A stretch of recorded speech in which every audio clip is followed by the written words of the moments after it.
ಬಿಡು ನನ್ನ ಹೆಂಡತಿಯನ್ನ.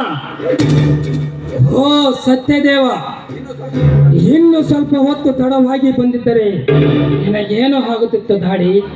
ಛೇ, ನಮ್ಮಂತ ಕಳನಾಯಕರನ್ನ ಕಾಡಿಸಲಿಕ್ಕೆಂದು ಆ ಸೃಷ್ಟಿ ಕಳಿಸಿದ್ದಾನೆ.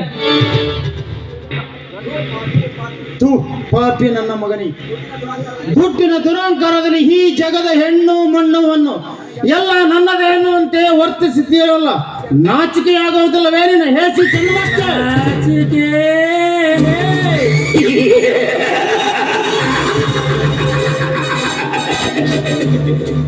ಲೇ ಸತ್ಯದೇವ, ಇದು ರಾವಣರ ರಾಜ್ಯ. ಇಲ್ಲಿ ರಾಮನಾಟ ಏನು ನಡೆಯಲಾರದು. ಹೆಣ್ಣು ಹೊಣ್ಣು ಮಣ್ಣಿನ ವಿಚಾರದಲ್ಲಿ ನಾಚಿಕೊಂಡರೆ ಅದನ್ನು ಪಡೆಯಲು ಅಸಾಧ್ಯ. ಈಗಾಗಲೇ ಈ ರಾಜವರ್ಧನ ವಿಷ ಚಕ್ರದಲ್ಲಿ ನಿನ್ನ ಮನೆತನ ಸಿಲುಕಿದೆ. ಇವಳಿಗಾಗಿ ಮತ್ತಷ್ಟು ವಿಸ್ಮಯ ಮಾಡಿಕೊಳ್ಳಬೇಡ. ಒಂದೇ ಒಂದು ಸಲ ನನ್ನೊಡನ ವಿರಮಿಸಿದ ಮಾತ್ರಕ್ಕೆ ನಿನ್ನ ಹೆಂಡತಿ ಸೌಂದರ್ಯವೇನು ನಶಿಸಿ ಹೋಗುವುದಿಲ್ಲ. ನನ್ನ ಆಸೆ ತೀರಿಸಿಕೊಂಡು ಕಳಿಸಿಕೊಡುತ್ತೇನೆ. ಹೊರಟುವಾಗಲೇ ಮಗನೇ. ರಾಜವರ್ಧನ, ಶಾಂತಿ ಇದ್ದ ನನ್ನ ಮನೆತನದಲ್ಲಿ ಕ್ರಾಂತಿಯ ವಯನ್ನಪ್ಪಿಸಿದ್ದಲ್ಲದೆ ಮತ್ತೆ ಈಗ ಹೆಣ್ಣಿನ ವಿಚಾರದಲ್ಲಿ ಮತ್ತಷ್ಟು ಕಿಚ್ಚು ಹಚ್ಚಬೇಡ. ನೀನು ಊದಿರುವ ಕಹಳೆಗೆ ನೀನೇ ಬಲೆಯಾಗುವೆ ಮಗನೇ, ಎಚ್ಚರ.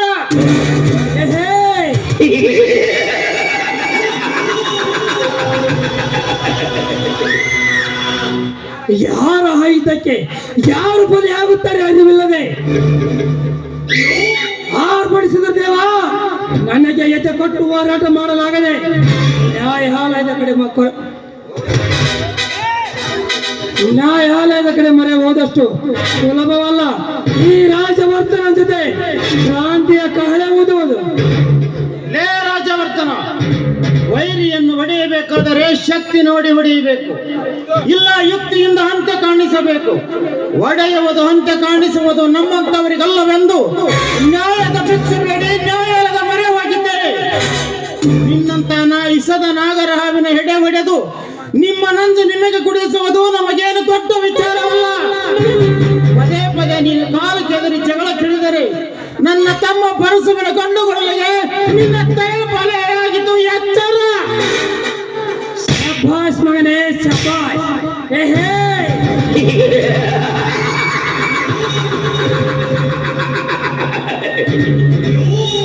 ಇದು ಖಂಡಿಸ್ತೇನೆ ಸವಾಲ್. ನೀನು ನನಗೆ ನ್ಯಾಯದಿಂದ ಹೊಡೆಯುವುದು ಅಸಾಧ್ಯ. ನಮ್ಮಂತವರಿಗೆ ಹೊಡೆಯಬೇಕು ಮರಿ, ಆಗಲೇ ನಿಮಗೆ ಜಯ. ಧರ್ಮದ ಹಾದಿಯಲ್ಲಿ ಮೋಸದ ಅರ್ಥವನ್ನು ಅರಿಯದ ನಿನ್ನಂತವನಿಂದ ನನಗೆ ಹೊಡೆಯುವುದು ಅಸಾಧ್ಯ ಎನ್ನುವ ಸತ್ಯ ನನಗೂ ಗೊತ್ತಿದೆ. ನೋಡು, ಈ ಸನ್ನಿವೇಶದಲ್ಲಿ ಆಸ್ತಿ ವಿಚಾರ ಬಿಟ್ಟಾಕು. ಹೆಣ್ಣಿಗಾಗಿ ನಡೆಯುವ ಈ ಯುದ್ಧದಲ್ಲಿ ಮಣ್ಣಾಗಬೇಡ, ಸುಮ್ಮನೆ ಹೊರಟು ಹೋಗು. ಲೇ ರಾಜವರ್ಧನ, ಈ ಸತ್ಯ ದೇವರ ಹೆಂಡತಿ ಮೇಲೆ ಕಣ್ಣಾಕಿರುವ ನಿನ್ನಂತ ಘಟ ಸರ್ಪದ ಹೆಡೆಯನ್ನು ಹೊಡೆದಾಗುವ ಹಮ್ಮೀರಾನು ಏನು? ನನ್ನ ಹೆಂಡತಿಯನ್ನು ನಿನಗೆ ಒಪ್ಪಿಸಬೇಕೇ? ನೀವು ಹುಲಿಯ ಬಾಯಿಂದ ಬದುಕಿ ಬಂದರೂ ಬರಬಹುದು, ಆದರೆ ಈ ಧರ್ಮವಂತರು ಸಿಡಿದು ಎದ್ದರೆ ಸುಟ್ಟು ಉಳಿದು ಬಿಡಿಯ ಮೇಲೆ ಏನು ಬಾಯಿಗೆ ಬಂದಂತೆ ಪೊಗಳುವೆಯಾ? ನಿನ್ನ ಗಂಟಲೆ ಕೊಳವೆಯನ್ನು ಕಿತ್ತು ಗ್ರಾಮ ದೇವತೆ ಹಬ್ಬ ಕಟ್ಟಿದೆ ಬಾರಲೇ.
ಹೇ ಸುಶೀಲ, ಹೇ ಸುಖವನ್ನ ನಿನ್ನ ಗಂಡ ಬರುವ ಮೊದಲೇ ಕೊಟ್ಟಿದ್ದರೆ ಇಷ್ಟೆಲ್ಲ ಅನಾಹುತ ನಡೆಯುತ್ತಿರಲಿಲ್ಲ.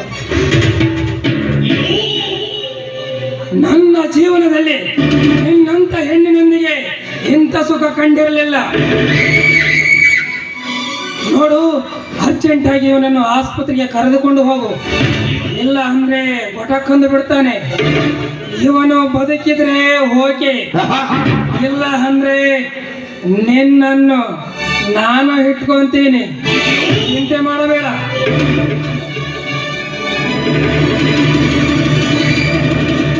ಏ ಪಾಪಿ, ನನ್ನ ಸೀದ ಕೆಡಿಸಲ್ದೆ ನನ್ನ ಗಂಡನ ಪ್ರಾಣ ತೆಗೆದುಕೊಂಡಿದ್ಯಾ? ನೀನು ಈ ಭೂಮಿಯಲ್ಲಿ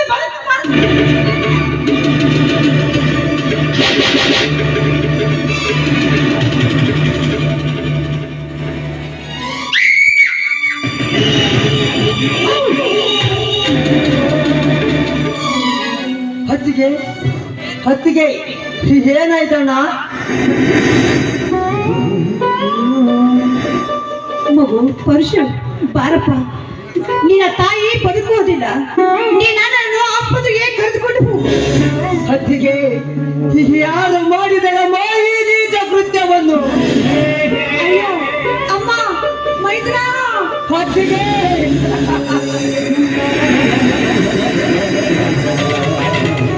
ಕೈ ತುತ್ತು ಕೊಟ್ಟ ನನ್ನ ತಾಯಿ ದೇವತೆ ಇಂದು ನನ್ನನ್ನು ಕೈ ಬಿಟ್ಟು ಹೋದಳೆ. ಹತ್ತಿಗಮ್ಮ, ಮಾತನಾಡು ತಾಯಿ, ಮಾತನಾಡು. ನಿನ್ನ ಮೈದುನ ಅಲ್ಲಲ್ಲ, ನಿನ್ನ ಮಗ ಪರಶುರಾಮ ಬಂದಿದ್ದೇನೆ. ಮಾತನಾಡು ತಾಯಿ, ಮಾತನಾಡು.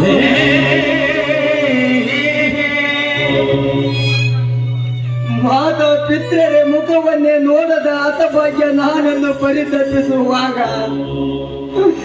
ಮಾತಾ ಪಿತ್ರರಿಗಿಂತ ಹೆಚ್ಚಿನ ಮಮತೆ ತೋರಿಸಿದ ಮಹಾತಾಯಿ ನೀನಾಗಿ ಈ ನಿನ್ನ ಕಂದನನ್ನು ಅನಾಥನನ್ನಾಗಿ ಬಿಟ್ಟು ಹೋದೆಯ ತಾಯಿ.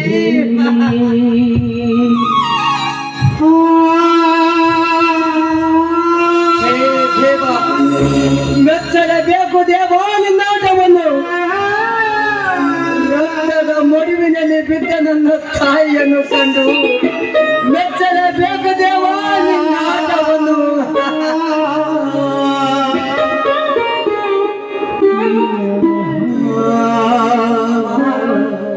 ಮನೆಗೆ ಬಂದ ತಕ್ಷಣ ಕೈ ತುತ್ತನ್ನಿಟ್ಟು ವಾತ್ಸಲ್ಯ ಪುರಿತ ಮಾತುಗಳನ್ನು ಹೇಳತಾ ಇದ್ದೇನಮ್ಮ ಈ ನಿನ್ನ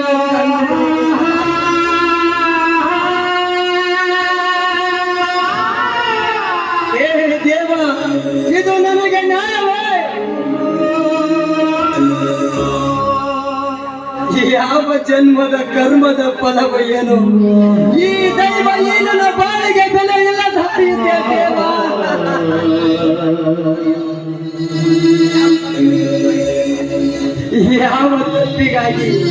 ಯಾವ ತಪ್ಪಿಗಾಗಿ ನನ್ನ ತಾಯಿಯನ್ನು ಕಿತ್ತುಕೊಂಡಿರುವೆ ದೇವ, ಕಿತ್ತಿಕೊಂಡಿರುವೆ.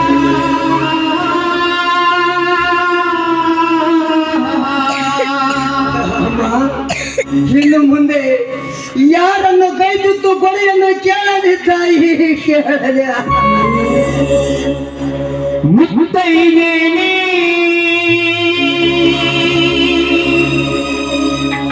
ಮರೆಯಲೆಯ